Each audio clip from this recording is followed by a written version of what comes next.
Hello नमस्ते दोस्तों। तो आज संविधान दिवस के बारे में हम आर्टिकल की तैयारी करेंगे। और आप लोग अगर वीडियो अच्छा लगता तो आप लोग क्या कहता है कमेंट कीजिए और बताइए कि हाँ सही है या गलत है, ठीक ना, अच्छा लग रहा है या नहीं। चलिए तो आज हम शुरू करते हैं संविधान दिवस 2024 का संविधान दिवस।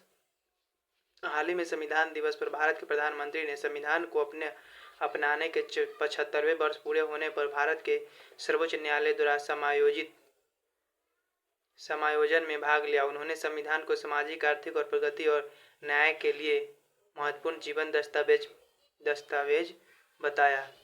प्रमुख बिंदु: वर्ष 2015 में सामाजिक न्याय और अधिकारिता मंत्रालय ने नागरिक के संविधान के साथ एकीकरण को मजबूत करने के लिए 26 नवंबर को संविधान दिवस के रूप में घोषित किया था। वर्ष 2015 से पहले 26 नवंबर को राष्ट्रीय विधि दिवस के रूप में मनाया जाता था। यह भारत के लोकतांत्रिक मूल्य का उत्सव है और न्याय, स्वतंत्रता, समानता एवं बंधुत्व के प्रति जागरूकता को बढ़ावा देता है। यह दिन संविधान का प्रस्ताव तैयार करने में संविधान सभा के दृष्टिकोण और प्रारूप समिति के अध्यक्ष के रूप में डॉक्टर बी.आर. अम्बेडकर की महत्वपूर्ण भूमिका का सम्मान करता है, जिसके कारण उन्हें भारतीय संविधान को जनक की उपाधि मिली। वर्ष 2019 में अनुच्छेद 370 को निरस्त करने के बाद 74वें वर्ष के पहली बार जम्मू और कश्मीर ने संविधान दिवस मनाया।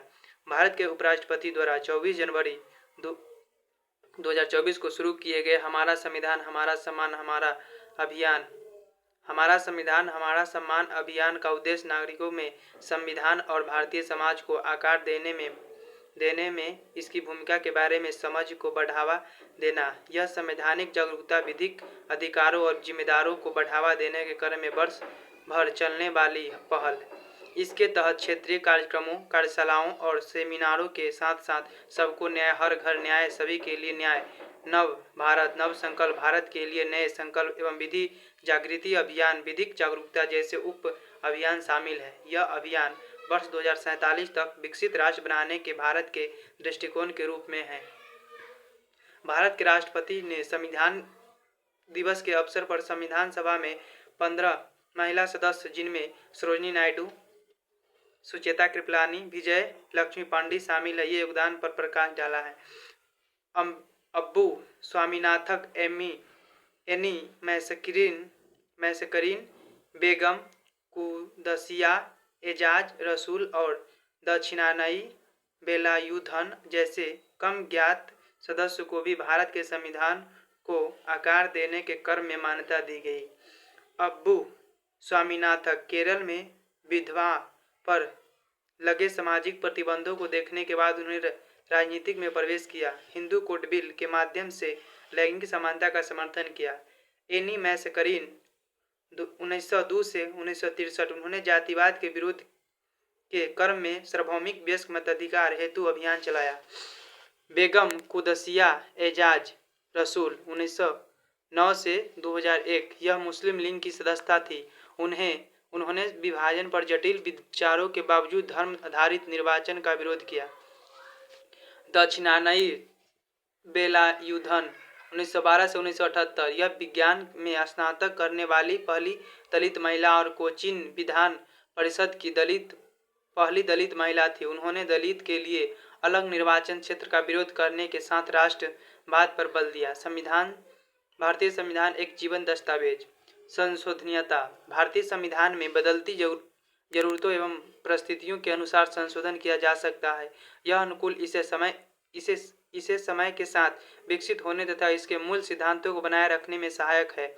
भाग 20 में अनुच्छेद 368 को निर्धारित किया प्रक्रिया का पालन करते हुए किसी भी प्रावधान को शामिल करने, बदलने या निरस्त करने के द्वारा संविधान में संशोधन करने की शक्ति प्रदान करता है। संसद संविधान के मूल ढांचे में संशोधन नहीं कर सकती, जैसे कि केशवानंद भारतीय बनाम केरल राज्य मामले 1973 में सर्वोच्च न्यायालय ने निर्णय दिए थे।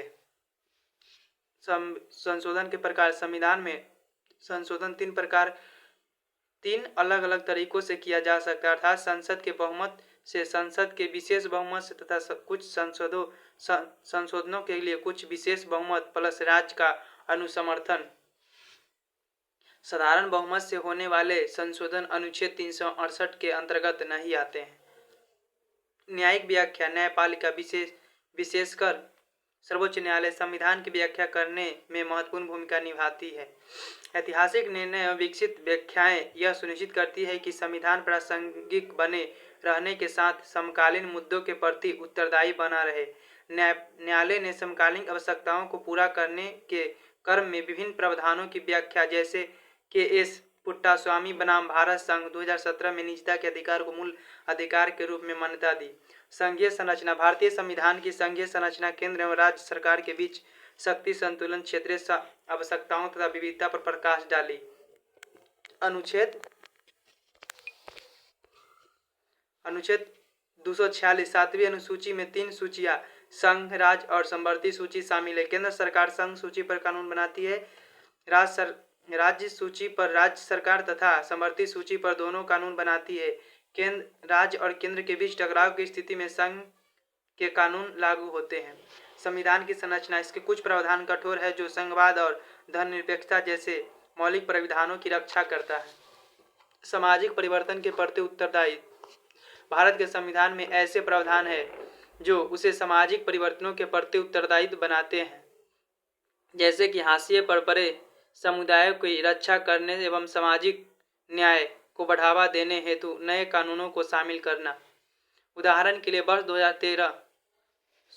2003 के 89वें संविधान संशोधन अधिनियम के द्वारा राष्ट्रीय अनुसूचित जाति आयोग को अनुच्छेद 338 के 1 के तहत एक संवैधानिक निकाय तथा राष्ट्रीय अनुसूचित जनजाति आयोग को अनुच्छेद 338 के तहत एक अलग संवैधानिक निकाय बना दिया गया। इससे अधिक समावेशी समाज के निर्णय में उसकी भूमिका बढ़ गई। भारत के संविधान से संबंधित मुख्य बिंदु।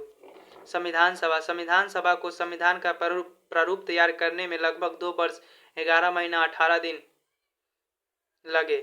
शुरू में इसमें कुल 389 सदस्य थे, जिनमें से 292 प्रांतीय विधानसभाओं से और 93 रियासतों से और 4 मुख्य आयुक्तों के प्रांतों से चुने गए थे। हालांकि वर्ष 1947 में भारत के विभाजन और पाकिस्तान के निर्माण के बाद पाकिस्तान के लिए एक अलग संविधान सभा का गठन किया गया, जिससे भारत की संविधान सभा की सदस्य घटकर 299 रह गई। मूल संरचना 1949 प्रारंभ में इसमें एक प्रस्तावना 395 अनुच्छेद 22 भागों में विभाजित और 8 अनुसूचित शामिल थी। वर्तमान संरचना में क्या है? इसमें वर्तमान में एक प्रस्तावना है, 450 से अधिक अनुच्छेद हैं और 25 भाग में विभाजित है और 12 अनुसूचियां शामिल है। संशोधन दिसंबर 2024 तक वर्ष 1950 में पहली बार अधिनियमित होने के बाद से भारत के संविधान में 106 संशोधन हुए हैं। लंबाई भारत का संविधान विश्व का सबसे लंबा लिखित संविधान है। इसके सुलेखन प्रेम बिहारी नारायण रायजादा थे तथा इसके पृष्ठों को नंदलाल बोस के मार्गदर्शन में शांति निकेतन के कलाकारों द्वारा सजाया गया था। विस्तृत आकार का कारण भारत के आकार और विविधता के एक व्यापक संविधान को आवश्यकता बना लिया। वर्ष 1935 के भारत शासन अधिनियम, जो स्वयं एक व्यापक दस्तावेज था, के प्रभाव ने संविधान के आकार में योगदान दिया। भारत एक एकीकृत संविधान जो केंद्र और राज्य दोनों सरकारों के नियंत्रित करता है, जो इसके आकार को विस्तृत बनाता है। कानूनी विशेषाधिकारों के नेतृत्व में संविधान सभा ने एक ऐसा संविधान तैयार किया जो कानून और प्रशासनिक दोनों ही पहलुओं से संपूर्ण है, जिसमें मौलिक शासन सिद्धांतों के साथ साथ विस्तृत प्रशासनिक प्रावधान भी शामिल है। इसके अलावा संविधान विभिन्न वैश्विक स्रोतों से लिया गया है तथा इसके प्रावधान अमेरिका, आयरिश, ब्रिटिश, कनाडाई, ऑस्ट्रेलियाई, जर्मनी और अन्य संविधानों से प्रेरित है, जो इसके डिजाइन पर व्यापक अंतर्राष्ट्रीय प्रभाव को दर्शाते हैं। संविधान की आलोचना उधार लिया गया संविधान खंड। संविधान निर्माता ने भारतीय परिस्थितियों के अनुरूप उधार ली गई विशेषताओं को अनुकूलित और संशोधित किया ताकि उनकी कमियों को दूर रखा जा सके। भारत शासन अधिनियम 1935 की कार्बन कॉपी आलोचना खंड में है। हालांकि कई प्रावधान उधार लिए गए थे, किंतु संविधान केवल एक प्रति नहीं, इसमें महत्वपूर्ण परिवर्तन और परिवर्धन शामिल है। आलोचना में है गैर भारतीय या भारतीय विरोध। खंड में है विदेशी स्रोतों से उधार लिए जाने के बावजूद भारतीय संविधान भारतीय मूल्य और आकांक्षाओं को दर्शाता है। आलोचना गैर गांधीवादी।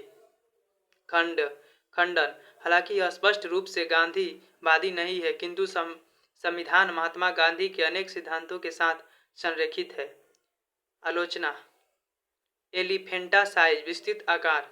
खंडन में भारत की विविधता और जटिलता को प्रबंधित करने के लिए संविधान की विस्तृत प्रकृति आवश्यक है। आगे गिरा संविधान की शिक्षा और जागरूकता बढ़ाना। संविधान दिवस के अवसर पर स्कूल, कॉलेज और सामाजिक स्थानों पर संविधान की मूल अवधारणाओं तथा इसके महत्व के बारे में जागरूकता अभियान चलाए जाने चाहिए। इससे नागरिकों को उनके अधिकारों और कर्तव्यों के बारे में अधिक जानकारी मिलेगी एवं वे संविधान के प्रति सम्मानित महसूस करेंगे। संविधान के मूल को सशक्त बनाना। समानता, स्वतंत्रता और धर्मनिरपेक्षता जैसे संविधान के मूल सिद्धांतों को प्रोत्साहित किया जा सकता। इन मूल्यों को समाज के हर स्तर पर लागू करने के लिए योजना बनाई जा सकती है ताकि भारतीय समाज में समरसता और भाईचारा की भावना को बढ़ावा दिया जा सके।